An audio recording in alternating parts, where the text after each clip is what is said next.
My name is Lupe Garza. I've been the construction teacher here for Pasadena for the past 14 years. Are you fixing to cut the link? What are you fixing to cut? I've been with CTHS since before CTHS with LP card, and so I've been here for all 10 years that this school has been open. And I found a passion, a love that I want to do. Finish all those and then we'll start wiring. Cool.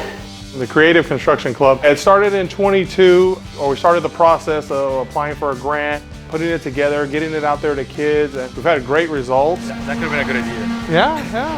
Yeah. A lot of students have come, whether they're in my class already, which I have a lot of, but I've just enveloped students from culinary, Cosmo, digital imaging. They just all tend to come over here and just want to build something with wood, whether it be a simple cutting board, a jewelry box.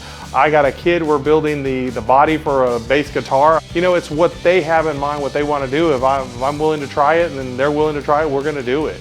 The key thing that the funds have helped me buy is actually buying the proper lumber. Your walnut, your cherry, your maple wood, that's the nicer wood that you can actually build cutting boards with. And we've gone in there and been able to buy nicer tools and nicer saw blades. And all that has been because of Carpentry Club and the students joining there and using those funds to buy the materials that we need for that. So right now we have the base of a china cabinet. They just got done putting the facing on there, so now we're sanding everything smooth as we get ready for cabinet doors and drawers. Right here we have the top of our mudroom cabinet. So this one actually goes in the mudroom for hanging up your clothes as you come into the house. We just got done putting the facing. We're filling in all the nail holes and the gaps and everything like that. So this will be ready for paint here soon. Very big thank you to the Education Foundation and all the donations that we get. I appreciate it very much. I hope it continues because I really love doing this program.